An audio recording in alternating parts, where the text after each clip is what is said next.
La maldición del faraón es la creencia que se basa en que cualquier persona que molesta la tumba de un faraón del antiguo Egipto cae en una maldición por la que morirá en poco tiempo.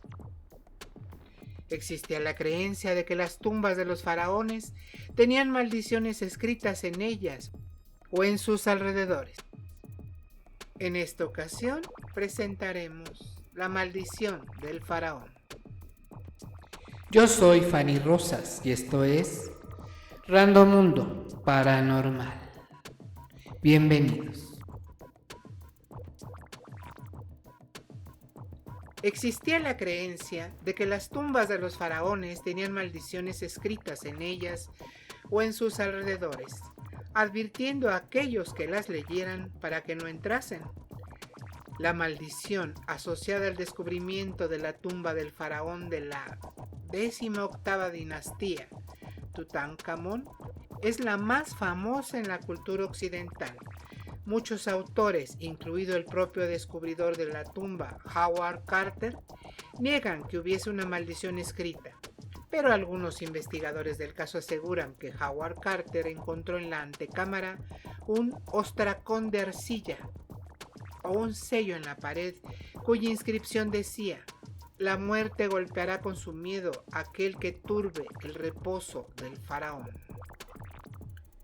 En la década de los años 1920, el egiptólogo Howard Carter descubrió la existencia de un faraón de la 18ª dinastía, hasta entonces desconocido, y convenció a Lord Carnarvon para que financiase la búsqueda de la tumba que se suponía intacta en el Valle de los Reyes. El 4 de noviembre de 1922 se descubrieron los escalones que descendían hasta una puerta que aún mantenía los sellos originales. El 26 de noviembre, en presencia de la familia de Lord Carnarvon, se hizo el famoso agujero en la parte superior de la puerta, por la que Carter introdujo una vela y vio, según sus palabras, cosas maravillosas. La tumba, luego catalogada como KB62, resultó ser la del faraón Tutankamón y es la mejor conservada de todas las tumbas faraónicas encontradas hasta la fecha.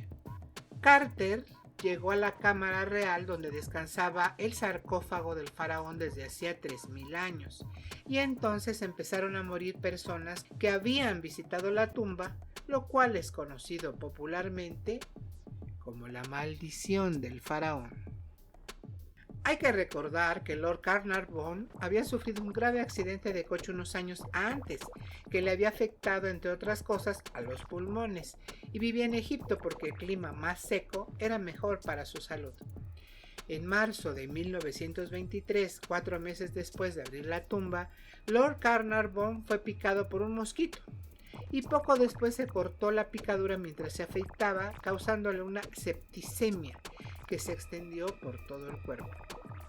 Una neumonía atacó mortalmente a Lord Carnarvon en tiempo que no existía la penicilina ni otros antibióticos. Solo le aplicaron suero a un hombre que ya padecía problemas pulmonares, que murió la noche del 5 de abril.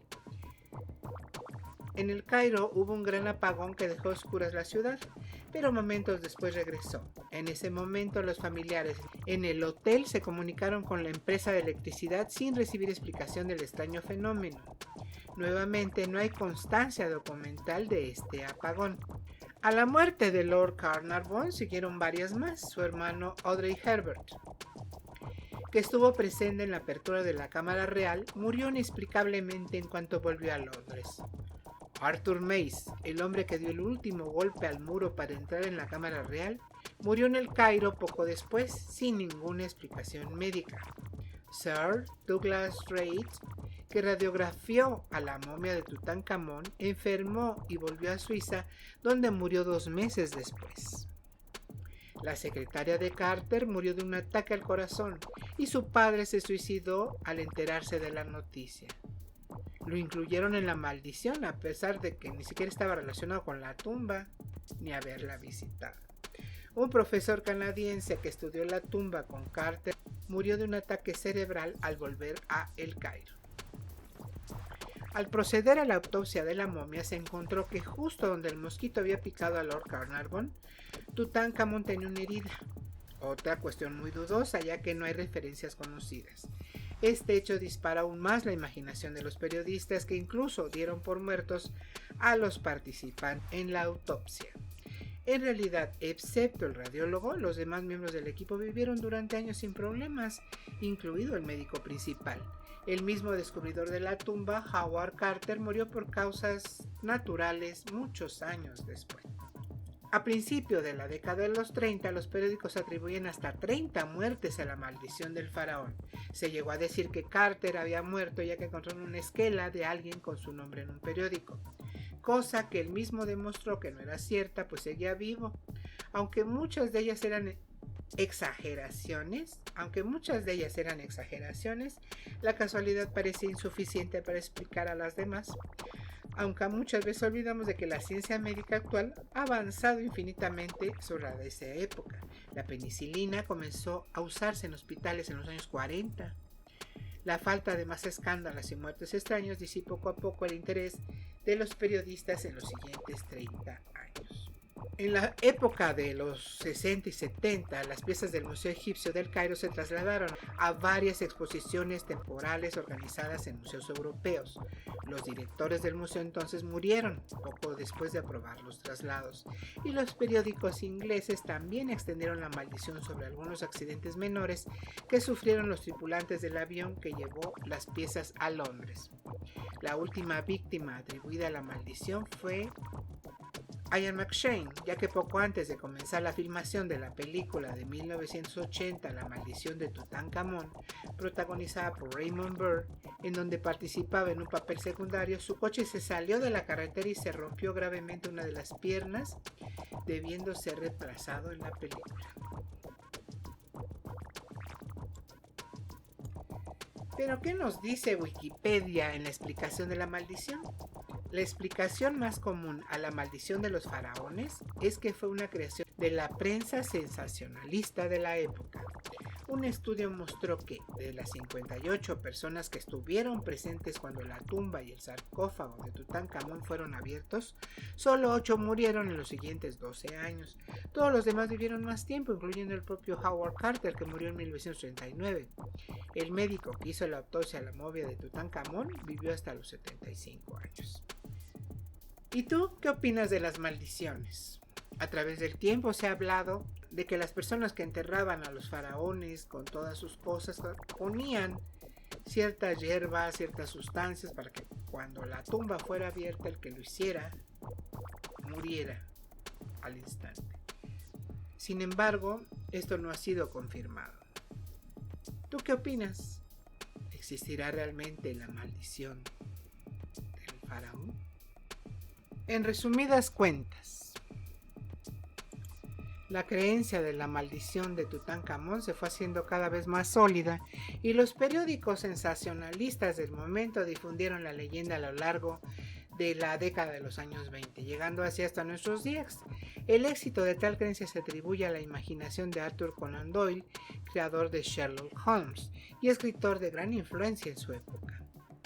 Fue en el año 2012 cuando la maldición volvió a golpear fuerte. Un virus transmitido al ser humano a través de dromedarios avanzaba a paso lento pero seguro por Oriente Medio. Se trataba de una enfermedad parecida al SARS, síndrome respiratorio agudo grave, que fue reportado por primera vez en Asia en el año 2003 y que estaba causando estragos, extendiéndose por Arabia Saudí y dejando a su paso un reguero de muertes. Era el MERS, causado por un coronavirus propio de los murciélagos que habitan las tumbas egipcias. De nuevo, la leyenda maldita de las momias faraónicas tomaba fuerza. El MERS, síndrome respiratorio de Oriente Medio, es una enfermedad respiratoria vírica provocada por un coronavirus que, para entendernos, es primo hermano del que hoy nos tiene en alerta. Sin embargo, la diferencia entre uno y otro radica en la capacidad de adaptación a la transmisión humana. La epidemia se transmite con mucha más facilidad. Lo importante de todo esto es que una creencia como la maldición de Tutankamón originada en los años 20, no encontró sitio en nuestro siglo. Desechando teorías mágicas, la investigación científica llegó hasta el descubrimiento de MERS y con ello al hallazgo del murciélago como reservorio natural de la mayoría de los coronavirus existentes. A partir de este hecho primordial se están realizando los avances en la activación de las distintas vacunas para paliar la epidemia que hoy asola nuestras vidas. El secreto de dicha epidemia radica en nuestra relación con el medio ambiente, con el hábitat natural de los animales, lugar sacro que hemos profanado sin miramiento y hasta ahora impunemente. Esa es la verdadera maldición. Yo soy Fanny Rosas y esto fue Random Mundo Paranormal. Nos veremos muy pronto.